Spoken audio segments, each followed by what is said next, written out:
নমস্কার, ইতিহাস সত্যানুসন্ধান ক্লাসে সকল ছাত্রছাত্রীকে আমন্ত্রণ।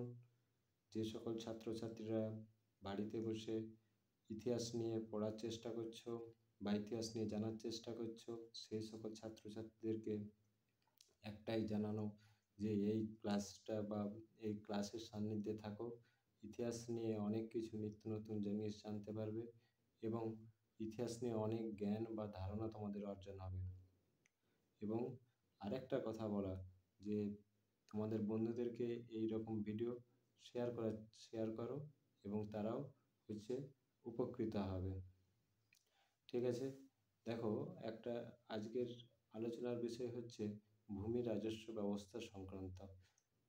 তার জন্য একটা বোর্ডে একটা হোমওয়ার্কের মতো বিষয় করেছি এবং হোমওয়ার্কের জিনিসটাও দেখবে এবং তার সাথে আমার মুখের কিছু কথা সেইগুলো শুনবে, দেখবে এই জিনিসটা পুরোপুরি ক্লিয়ার হয়ে যাবে। এই যে ভূমি রাজস্ব ব্যবস্থা, ইংরেজ আমলে ভূমি রাজস্ব ব্যবস্থা, এটা ক্লাস 8 এবং ওল্ড 12-এর বিষয়বস্তু। দেখো, ভারতের অর্থনীতি ব্যবস্থাটা যদি আমরা বলি, সেটা কিসের উপর নির্ভর করে? ভারত একটা কৃষি নির্ভর দেশ এবং সরকারকে শাসন কার্য পরিচালনা করার জন্য প্রচুর পরিমাণে অর্থের প্রয়োজন হয়।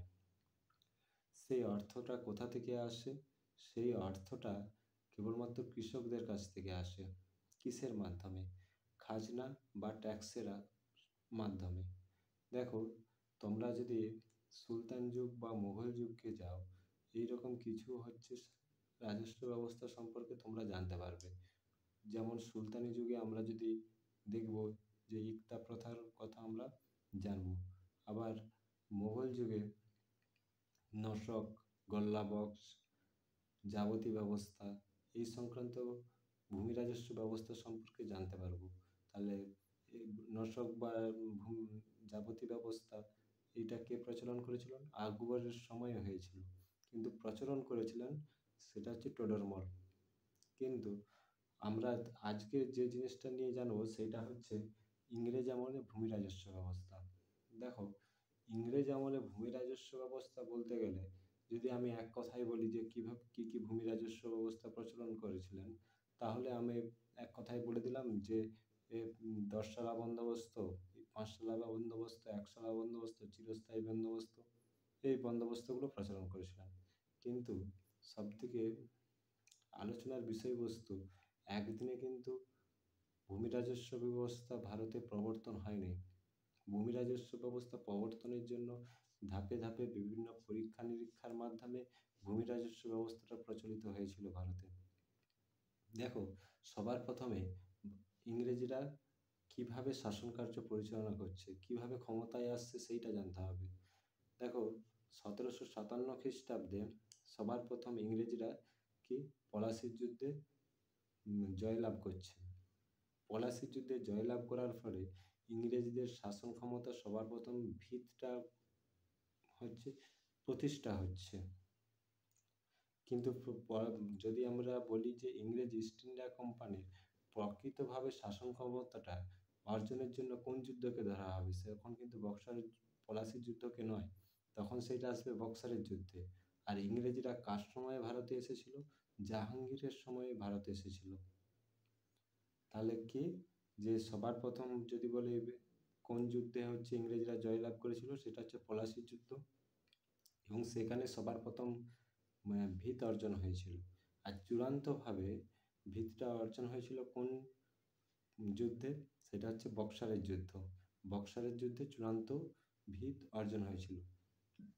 তারপর একটা জিনিস আমরা জানি যে 1765 খ্রিস্টাব্দে ইংরেজরা দেওয়ানি লাভ করেছিল।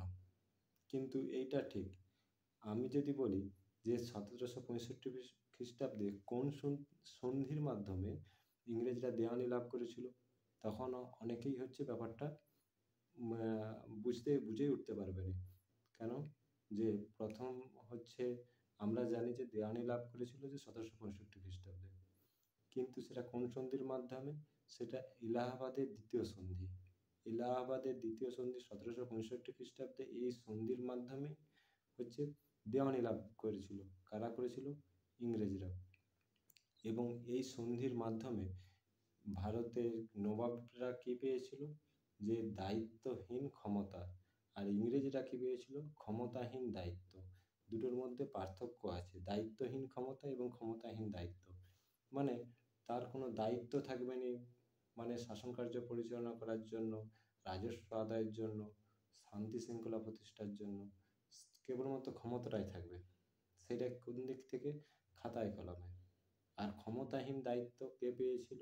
সেটা ইংরেজরা পেয়েছিল।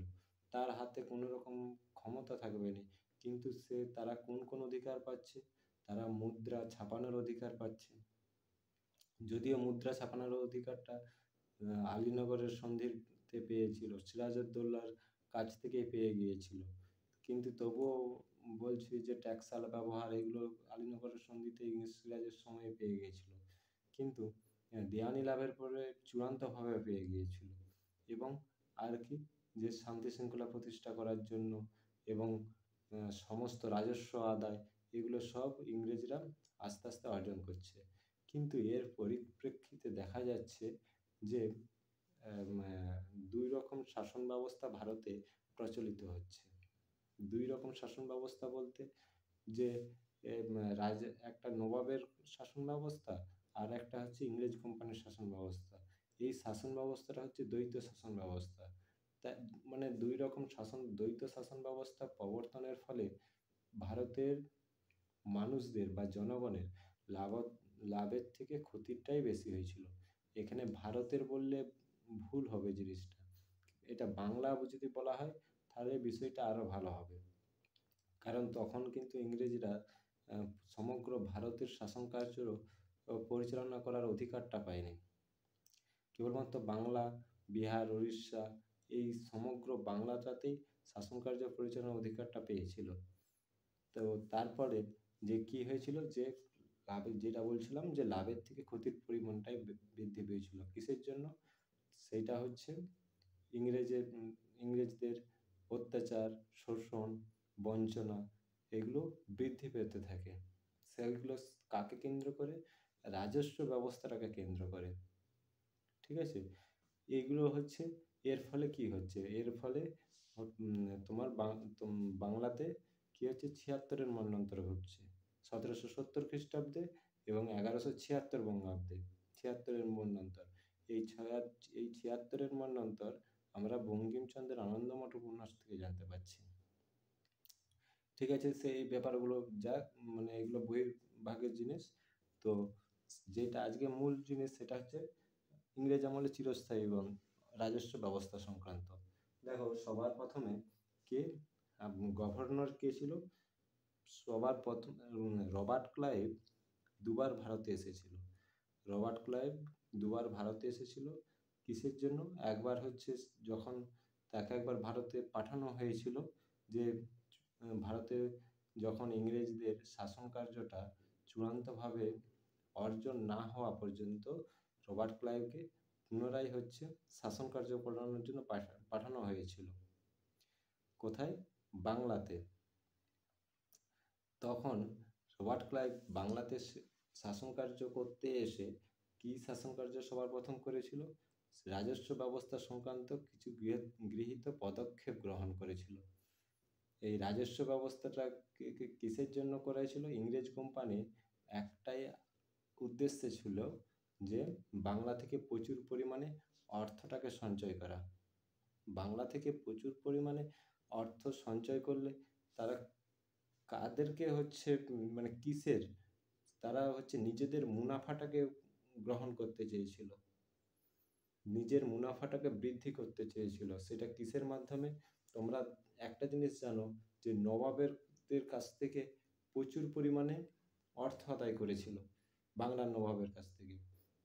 মীর জাফর, মীর কাসেম, তোমার জগৎ শেঠ, এদের কাছ থেকে প্রচুর পরিমাণে হচ্ছে অর্থ আদায় করেছিল। কিসের জন্য? ইংরেজরা তাদের মুনাফাটাকে অর্জন করার জন্য। আর এখানেও যে রাজস্ব ব্যবস্থাটাকে তারা গুছিয়ে সাজাচ্ছে, সেটা কিসের জন্য? নিজেদের হচ্ছে মুনাফা করে অর্জন করে, প্রচুর প্রচুর হচ্ছে অর্থটাকে এদেশ থেকে অন্য দেশে নিয়ে যাওয়া। আরেকটা জিনিস তোমাদেরকে বলছে যে আমরা 1757 থেকে 1857 এই শাসন কার্যটা ইংরেজ ইস্ট ইন্ডিয়া কোম্পানির শাসনকাল হিসেবে জানব। 1757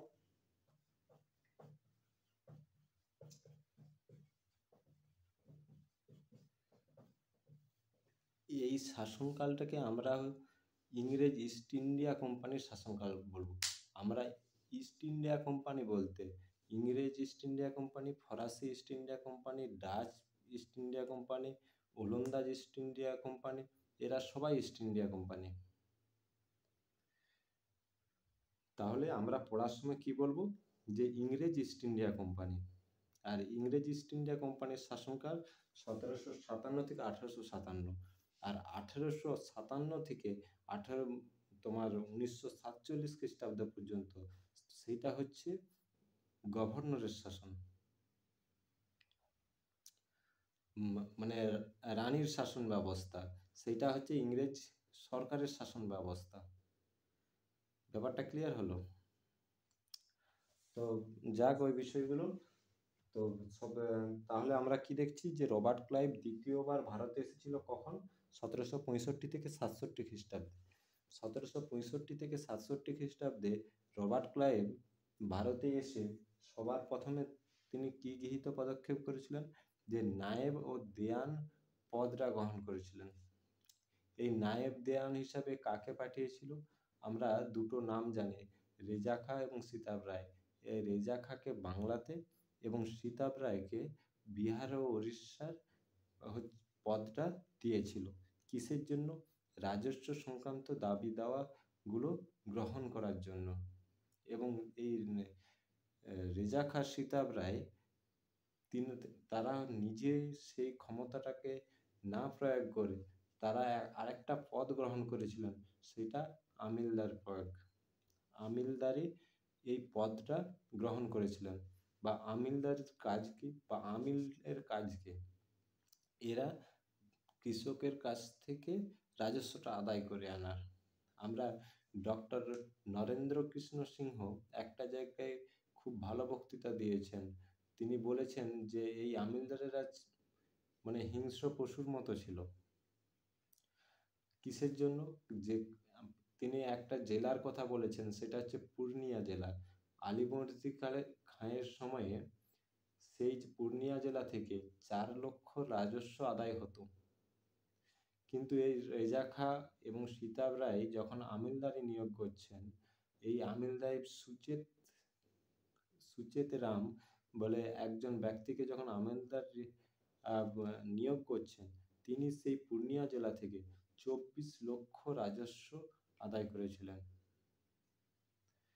যার পরিপ্রেক্ষিতে কি হয়েছিল, যে কৃষকরা অত্যাচারিত এবং শোষিত, বঞ্চিত হয়েছিল। তার মানে তোমরা ধরেই নাও, বুঝতে পারছো যে কতটা ভাবে হচ্ছে রাজস্বটা কিভাবে তিনি আদায় করেছিলেন। এরা হিংস্রতাটা বেশি করেছিল। সেটা কে? সুচেত রাম। সুচেত রামটা কে ছিল? সেটা রেজা খাঁ এবং সীতাভ রায়ের হচ্ছে আমিলদার। ক্লিয়ার হলো ব্যাপারটা? এরপরে হচ্ছে কে আসছে? ভেরেলস্ট হচ্ছে শাসন কার্য পরিচালনা করার জন্য আসছে। এই ভেরেলস্ট তোমার 67 থেকে 69 খ্রিস্টাব্দ পর্যন্ত ভেরেলস্ট শাসন কার্য পরিচালনা করতে এসেছিল। তিনি আমিলদারদের এর তত্ত্বাবধানের জন্য একটা পদ গঠন করেছিলেন। সেটা কোন পদ? সেটা সুপারভাইজার পদ। সুপারভাইজার পদ কিসের জন্য গ্রহণ করেছিলেন? কারণ আমিলদারদের হিসাব নিকেশ সমস্ত কিছু তাদের কাছ থেকে জানার জন্য, তাদের দেখাশোনা করার জন্য, তারা কোনো বেপথে তাদের সম্পত্তি বৃদ্ধি করছে কিনা সেই সংক্রান্ত সমস্ত তথ্য আদায় করার জন্য। কিন্তু সুপারভাইজাররা ব্যর্থ পর্যবসিত হয়েছিল। তো যার পরিপ্রেক্ষিতে কি হচ্ছে, পরবর্তীকালে সুপারভাইজারদেরকে পরবর্তীকালে ব্যর্থ পর্যবসিত হয়েছিল। তো তারপরে কে শাসন কার্য করতে আসছে? তারপরে আসছে কার্টিয়ার।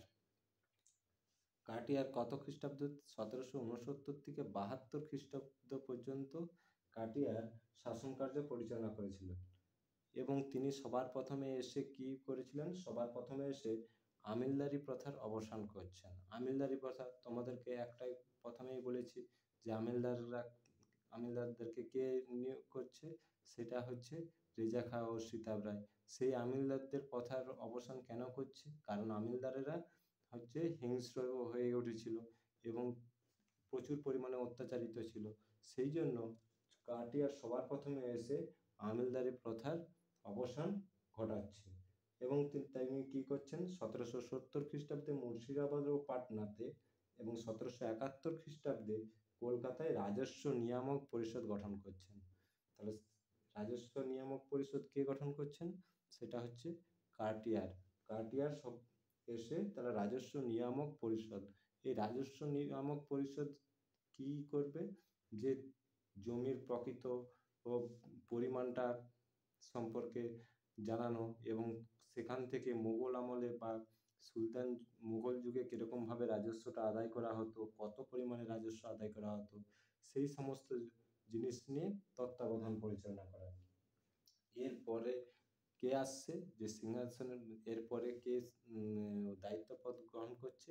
সেটা 1772 খ্রিস্টাব্দে ওয়ারেন হেস্টিংস। ওয়ারেন হেস্টিংস শাসনকার্য পরিচালনা করতে এসে সবার প্রথমে কতকগুলো কাজ গৃহীত করেছিলেন। সেইটা কি? সবার প্রথমে এসে তিনি দ্বৈত শাসন ব্যবস্থার অবসান ঘটান।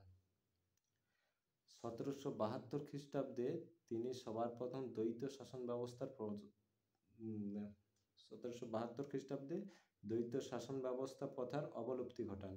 তারপরে কি করেন? মুর্শিদাবাদের যে ট্যাক্সাল ছিল সেই ট্যাক্সালকে তিনি কলকাতাতে স্থানান্তরিত করেন। তাহলে কি? যে তিনি কলকাতাতে স্থানান্তরিত করছে কিটাকে? ট্যাক্সালটাকে স্থানান্তরিত করছে এবং তিনি নায়েব ও দেওয়ান পদের অবসান ঘটান। দেখো, রবার্ট ক্লাইভ যে নায়েব ও দেওয়ান পদ গ্রহণ করেছিল সিতাব রায় ও রেজা খাঁকে, সেটা কে অবসান ঘটাচ্ছে? সেটা হচ্ছে ওয়ারেন হেস্টিংস অবসান ঘটাচ্ছে। এবং তারপর কি করছেন? 1772 খ্রিস্টাব্দে 14ই মে একটা ভ্রাম্যমাণ কমিটি গঠন করছেন। এই ভ্রাম্যমাণ কমিটিটা কি? যে এই ভ্রাম্যমাণ কমিটি হচ্ছে রাজস্ব ব্যবস্থা সংক্রান্ত সমস্ত কিছু সমস্ত কিছু তথ্য প্রদান করবে। তারপর কি করছে? কালেক্টর পদ গঠন করেন। দেখো, আমরা একটা জিনিস দেখেছি যে ভেরেলস্ট হচ্ছে সুপারভাইজার পদটা গঠন করেছিল। সেই সুপারভাইজারদেরকে কালেক্টর হিসাবে নিয়োগ কে করছে? সেটা হচ্ছে ওয়ারেন হেস্টিংস। ওয়ারেন হেস্টিংস কি করছে? কালেক্টর পদ গঠন করছে। পরবর্তীকালে 1776 খ্রিস্টাব্দে আমিনি কমিশন গঠন করছে। আমিনি কমিশনটা বাংলা, বিহার, উড়িষ্যাতে 6টি ভাগে সেখানে বিভক্ত করছে এবং প্রত্যেকটা বিভাগে একজন করে কালেক্টরকে বসাচ্ছে। কালেক্টরদেরকে বসাচ্ছে সেটা কিসের জন্য? যাতে সেখানে কৃষকদের অত্যাচার না হয় এবং তারা প্রকৃতভাবে সঠিকভাবে রাজস্ব প্রদান যাতে করতে পারে, সেই সমস্ত বিষয়গুলোকে নজর দেওয়ার জন্য এই আমিনি কমিশন গঠন করছে। আর এই গৃহীত ব্যবস্থাপনাগুলোই হচ্ছে ইজারাদারি ব্যবস্থা নামে পরিচিত, মানে পাঁচশালা বন্দোবস্ত বা ইজারাদারি ব্যবস্থা নামে পরিচিত। দেখো, এই যে পাঁচশালা বন্দোবস্ত বা ইজারাদারি বন্দোবস্ত দুর্নীতিতে পরিপূর্ণ ছিল। কেন বললাম কথাটা? যে কারণ কৃষকদের কাছ থেকে প্রচুর পরিমাণে অর্থটাকে আদায় করা হতো। 12টা ভাগ করা হতো, একটা কৃষকের সমস্ত পরিমাণ শস্যকে 12টা ভাগ করা হতো। তার মধ্যে 10 ভাগ সরকার পাবে, 2 ভাগ হচ্ছে যে আদায় করবে বা যে ইজারা প্রদান করবে সে হচ্ছে 2 ভাগ পাবে। দেখো, ইজারা কথার অর্থ মানে যারা হচ্ছে ইজারা সরকারের কাছ থেকে নেবে, এইটা হচ্ছে ইজারাদার। তাহলে ইজারাটা যে সব থেকে বেশি ইজারা প্রদান করার জন্য শর্তটা মেনে নেবে তাকেই ইজারাদার হিসাবে নিয়োগ করবে। কে করবে? East India company. আর এটাই হচ্ছে পাঁচসালা বন্দোবস্ত বা হচ্ছে ইজারাদারি ব্যবস্থা নামে পরিচিত। সেটা 1772 থেকে 77 খ্রিস্টাব্দ পর্যন্ত গৃহীত ছিল। তারপর সেটা কি নামে, তারপর এই বন্দোবস্তটা অবলুপ্তি ঘটে। কিসের জন্য অবলুপ্তি ঘটে? যখন দেখছে যে ইজারাদারি প্রথা দুর্নীতিতে পরিপূর্ণ হয়ে যাচ্ছে, তখন কি হচ্ছে, সেটার অবলুপ্তি ঘটছে। কে ঘটাচ্ছে? ওয়ারেন হেস্টিংস স্বয়ং ঘটাচ্ছেন। এরপরে একসালা বন্দোবস্তের প্রবর্তন করেন। যদিও একসালা বন্দোবস্তটা এখানে লেখা নেই, একসালা বন্দোবস্ত সেটা 1777 খ্রিস্টাব্দে প্রবর্তিত হয়। এইটা হচ্ছে একসালা বন্দোবস্ত নামে পরিচিত। দেখো, এই বন্দোবস্তগুলো একসালা বন্দোবস্ত নামে পরিচিত, সেটা কত খ্রিস্টাব্দ পর্যন্ত ছিল? 1777 থেকে 1789 খ্রিস্টাব্দ পর্যন্ত চালু ছিল। যাই হোক, এরপরে কে শাসন কার্য পরিচালনা করার জন্য ইংরেজ সরকার পাঠাচ্ছে কাকে? Lord Cornwallis. লর্ড কর্নওয়ালিসকে হচ্ছে শাসন কার্য পরিচালনা করার জন্য পাঠাচ্ছে। কে? তোমার লর্ড কর্নওয়ালিস শাসন কার্য পরিচালনা করার পর বিভিন্ন রকম বিতর্ক সৃষ্টি হচ্ছে। দেখো, লর্ড কর্নওয়ালিস নিজেই ছিলেন একজন বিরাট বড় জমিদার ছিলেন, এবং জমিদার থাকার জন্য তার কিন্তু এই জমিদারত্ব বা রাজস্ব কার্য কিভাবে গৃহীত করা যায় সেই সম্পর্কিত বিষয়ে কিছুটা ধ্যান ধারণা তার অবশ্যই ছিল। এবং লর্ড কর্নওয়ালিস যখন শাসন কার্য পরিচালনা করতে আসছেন বা দায়িত্বটা গ্রহণ করতে আসছেন, তার সময় একটা বিরাট বিতর্কের সৃষ্টি হয়েছিল। সেটা হচ্ছে চার্লস গ্র্যান্ট এবং শোরের বিতর্ক নামে পরিচিত। দেখো, এই চার্লস শো যখন শাসন কার্য পরিচালনা করতে আসেন, শোর এবং গ্র্যান্টের বিতর্ক সামনে আসে। তো শোর তিনি বলেছিলেন সরাসরি জমিদারদের সঙ্গে রাজস্বটা আদায় করাটা যুক্তিযুক্ত হবে, কারণ মোগল আমলে জমিদাররাই ছিল প্রকৃত জমির মালিক। তো সেইটা জমির উৎপাদন এবং জমির পরিমাপ না করে যদি রাজস্বটা নির্ধারণ করা যায়, তাহলে সেটা সরকারেরই ক্ষতি হবে। এবং সেইটার চরম বিরোধিতা করেছিলেন গ্র্যান্ট। তিনি বলেছিলেন মুঘল যুগে প্রকৃত জমির মালিক কে ছিলেন সরকার, তাই এখানে জমিদারদের কোনো রকম ভূমিকাই ছিল না। তারা বলেছিলেন যে সরাসরি জমিদারদের সঙ্গে না রাজস্ব আদায় করে সরাসরি কৃষকের কাছ থেকে রাজস্বটা আদায় করাই যুক্তিযুক্ত হবে। এইটাই বিতর্কটাই হচ্ছে চার্লস গ্র্যান্ট ও শোরের বিতর্ক। তারপরে পরবর্তীকালে 1789 খ্রিস্টাব্দের 10ই ফেব্রুয়ারি 1789 খ্রিস্টাব্দের 10ই ফেব্রুয়ারি 10ই ফেব্রুয়ারি বাংলা ও বিহারে এবং 1790 খ্রিস্টাব্দে উড়িষ্যাতে 10সালা বন্দোবস্তের প্রবর্তন করেন। এবং 10সালা বন্দোবস্ত প্রবর্তনের এর সময় তিনি বলেন, এটা যদি বিলেতের পরিচালক সভার অনুমতি আসে, তাহলে কি হবে, যে পরবর্তীকালে এটা চিরস্থায়ী বন্দোবস্তে পরিণত করা হবে। 1793 খ্রিস্টাব্দের 22শে মার্চ এই ব্যবস্থাটাই চিরস্থায়ী বন্দোবস্ত নামে পরিচিত হচ্ছে। চিরস্থায়ী বন্দোবস্ত কোথায় প্রবর্তিত ছিল? বাংলাতে সবার প্রথম, পরবর্তীকালে বিহার, উড়িষ্যা, বারাণসী, উত্তর পশ্চিম সীমান্ত এবং মাদ্রাজ প্রেসিডেন্সিতে কোনো কোনো অঞ্চলে এটা প্রচলিত হয়েছিল। কিন্তু এই চিরস্থায়ী বন্দোবস্তের কথা সবার প্রথম কে বলেছিলেন? আলেকজান্ডার। তিনি কত খ্রিস্টাব্দে? 1772 খ্রিস্টাব্দে। তারপর 1784 খ্রিস্টাব্দে পিটের ভারত শাসন আইন দ্বারা এটা প্রথম হচ্ছে তোলা হয় কথাটা, যে এবং তিনি অভিমত প্রদান করেছিলেন। পিটের ভারত শাসন আইন অনুযায়ী সবার প্রথম অনুমতি প্রদান করা হয়েছিল যে ভারতে কৃষকদের একটা তাদের নিজস্ব জমির স্বত্বটা প্রদান করার জন্য। পরবর্তীকালে সেটা 1793 খ্রিস্টাব্দের 22শে মার্চ চিরস্থায়ী বন্দোবস্ততে প্রবর্তিত হচ্ছে। এবং এই চিরস্থায়ী বন্দোবস্তের সঙ্গে অঙ্গাঙ্গিভাবে জড়িত সেটা কি? সূর্যাস্ত আইন। সূর্যাস্ত আইনটা কি? সূর্যাস্ত আইন বছরের নির্দিষ্ট দিনে এবং নির্দিষ্ট সময়ের মধ্যে কোনো জমিদার যদি এই বন্দোবস্ত এই অর্থ বা রাজস্ব যদি প্রদান করতে না পারে, তার জমিদারিত্বটা চিরদিনের মতো চলে যাবে। এটাই হচ্ছে সূর্যাস্ত আইন নামে পরিচিত। এবং আরেকটা প্রথা, সেটা হচ্ছে পত্তনি প্রথার প্রবর্তন হচ্ছে।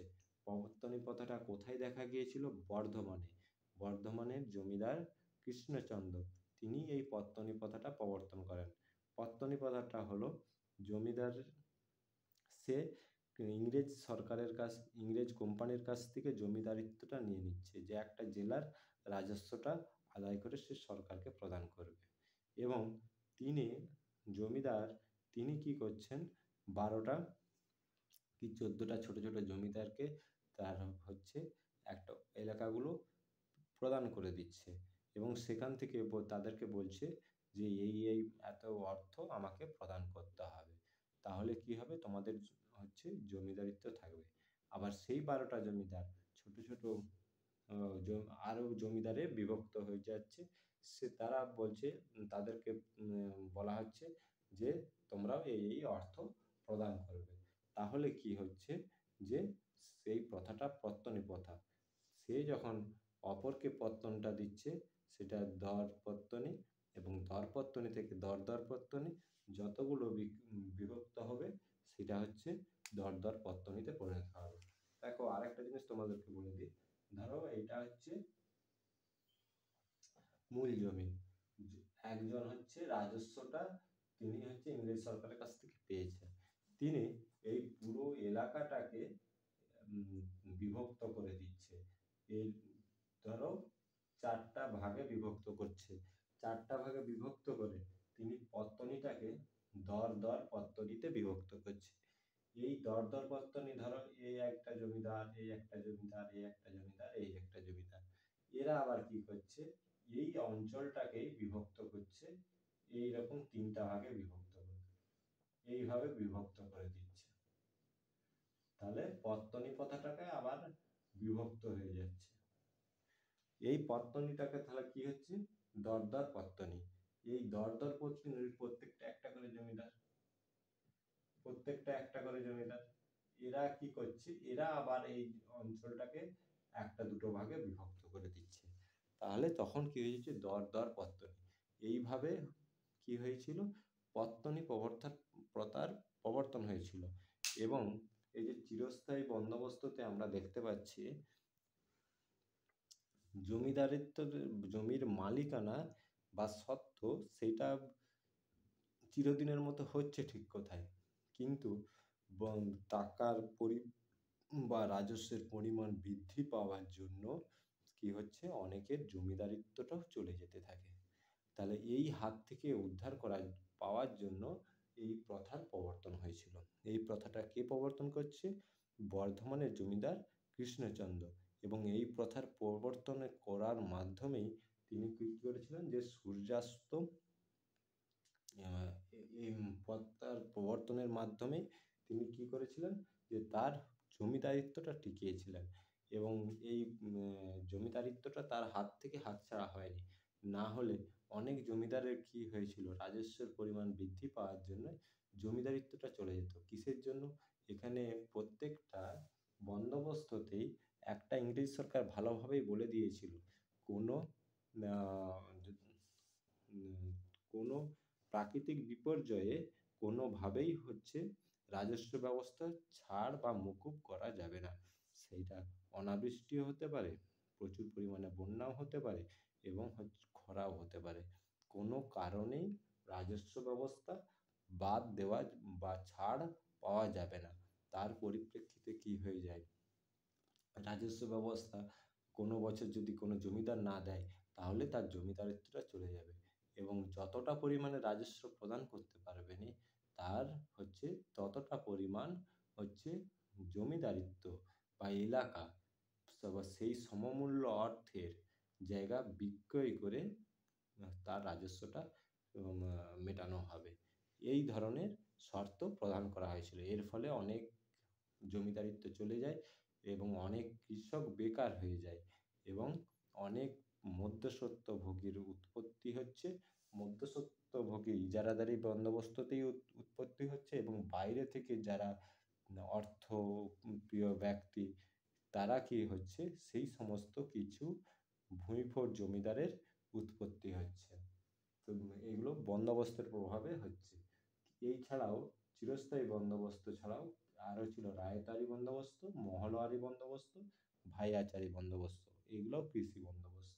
রায়তারি বন্দোবস্ত এটা 1820 খ্রিস্টাব্দে লর্ড হেস্টিংসের আমলে। দেখো, এই লর্ড হেস্টিংসের একটা পরিচয় দিই। আমরা একটা জিনিস বইয়েতে পড়ি, ওয়ারেন হেস্টিংস 1772 থেকে 85 খ্রিস্টাব্দ। এই লর্ড হেস্টিংস এর আরেকটা নাম আছে লর্ড ময়রা, ময়রা নামেও ডাকা হয়। ইনি কখন এসেছিলেন? 1820 খ্রিস্টাব্দে। এই 1820 খ্রিস্টাব্দে লর্ড হেস্টিংসের আমলে আলেকজান্ডার রিড এবং টমাস মনরোর উদ্যোগে এই রায়তওয়ারি বন্দোবস্তের প্রচলন করেছিলেন। রায়ত কথার অর্থ চাষি। সরাসরি ইংরেজ ইস্ট ইন্ডিয়া কোম্পানি চাষির কাছ থেকে রাজস্ব ব্যবস্থা প্রবর্তন করতেন, মানে আদায় করতেন। কৃষকদের সঙ্গে সরাসরি যোগাযোগটা ছিল। এটা কোথায় প্রচলিত ছিল? ভারতের দক্ষিণে বারমহল এবং দক্ষিণ পশ্চিম সীমান্তে। ঠিক আছে, এটা হচ্ছে রায়তওয়ারি বন্দোবস্ত। এছাড়াও মহলওয়ারি বন্দোবস্ত। মহল কথার অর্থ গ্রাম। কয়েকটি গ্রাম নিয়ে মহল গঠিত হতো। সেই কয়েকটি গ্রামের একজন নেতাকে দাঁড় করিয়ে দেওয়া হতো বা প্রদান করা হতো তাকে জমিদারত্ব রাজস্ব আদায় করার জন্য। সেখান থেকে কি করা হতো, যে তার কাছ থেকে রাজস্বটা আদায় করা হতো। সেটা কার সময়ে? সেটাও লর্ড হেস্টিংসের সময়ে। এটা 1820-তে, এটা 1822-এ। কার উদ্যোগে? এলফিনস্টোনের উদ্যোগে। কোথায়?